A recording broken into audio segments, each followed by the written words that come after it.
It's Mon Mothma's Halloween, and we're just posting on it. Welcome back to Mothma Net News on our 50-day countdown to Andor Season 2.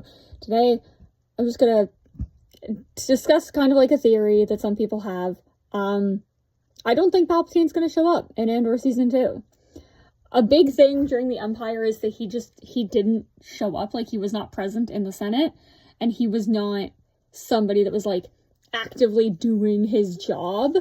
He was leaving it up to the people that worked for him. So I do think that we might see some more of those people come into play, like Sly Moore, Mas Amedda, you know, people who are close to Palpatine, but not quite Palpatine. Tonally, he would fit. I would love to see him again in another Star Wars story. Ian McDiarmid is a wonderful actor, and, you know, I'm really hoping that at some point we get the Plagueis story, which would also involve Palpatine. But I just don't think that he is present in the Senate enough to justify having him in Andor, right? Again, he was mentioned in Season 1 of Andor. He'll probably get mentioned again, probably more than once in Season 2, because there were multiple times in Season 1 where he gets mentioned, but I don't think we're physically gonna see him, right? Like, because that would very much be a big increase in the stakes for everything. And the stakes are already really high in Andor, but the stakes would be further increased, right? And as one of my friends brought up on Blue Sky, like, you know, if we're watching straight through, if we're watching Andor Seasons 1 and 2, then Rogue One, A New Hope, Empire Strikes Back, Return of the Jedi, the longer it takes for us to see Palpatine, the better, right? Because, like, we see him in Empire Strikes Back, right? We see him in Return of the Jedi. That's when things are getting, like, the Rebels have blown up the Death Star, right? He does not see, in this period of time, the Rebels as a real threat. He wants them to be, like, punished and made an example of and all of these other things, and he will hunt down prominent rebels, but they're not as dangerous to him as they will be in the future, right? Like, of course, he doesn't want people like Mon Mothma and Bail Organa speaking out against him, because that just really does not look good for him.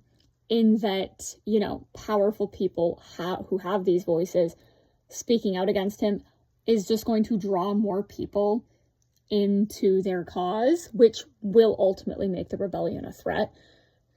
But at the end of the day, like, this is more so a story about Cassian and Cassian's relationship with the rebellion than anything else. And so I just don't think it's going to fit, right? I also think that seeing Darth Vader wouldn't fit as well, because, again, that's increasing the stakes too early if you're going through that, you know, watching Andor, watching Rogue One, and then the original trilogy. Like, not seeing him until shit is hitting the fan in Rogue One, and the Rebels are actively being a threat. Seeing him before that kind of reduces the impact. And I feel like Tony Gilroy's not going to do that, because he knows the importance of storytelling. He knows the story that he's trying to tell, right? So again, like, we have many characters that we can have, that we can see on screen in the show without seeing Palpatine. And, you know, while Mon and Palpatine could probably kind of see each other as, like, you know, they're opposites, and in many ways they are, I think at the end of the day, Mon's biggest challenge is actually Mas Amedda, right? Because he is Palpatine's, like, day-to-day guy. He is the one that is like, you know, hey, you can't be doing this, we're gonna stop you, all of that, right? Palpatine is more sitting back and letting people like Mas Amedda handle that sort of thing. So, you know, you have the two pieces, like the two players who are adamantly, like, not letting that happen.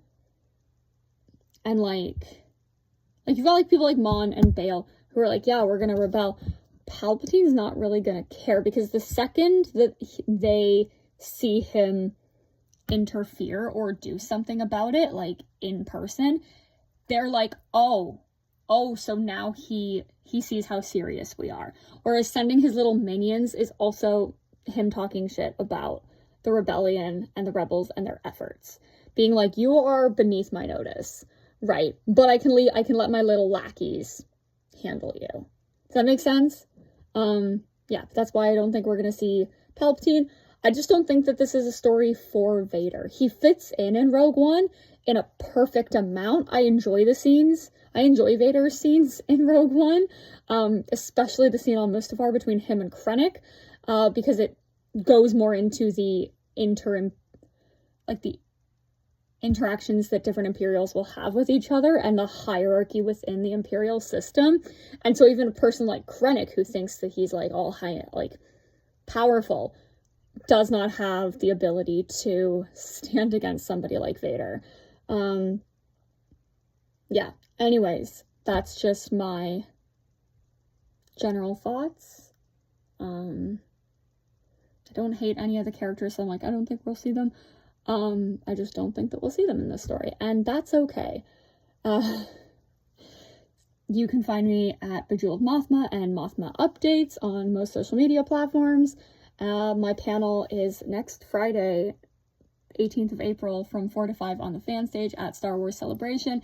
If you can't make it, it will be recorded and uploaded here on YouTube. If you can make it, I will be very happy to see you. I have bracelets and stickers to give out to all of the lovely people that want to trade or whatever over the course of the weekend. I'm not sure how big the room that I'm presenting in is, and I would like to see an unfamiliar face. I don't just want it to be me yapping at my besties. So please come introduce yourself. I'm really looking forward to meeting you. Thank you. May the Force be with you.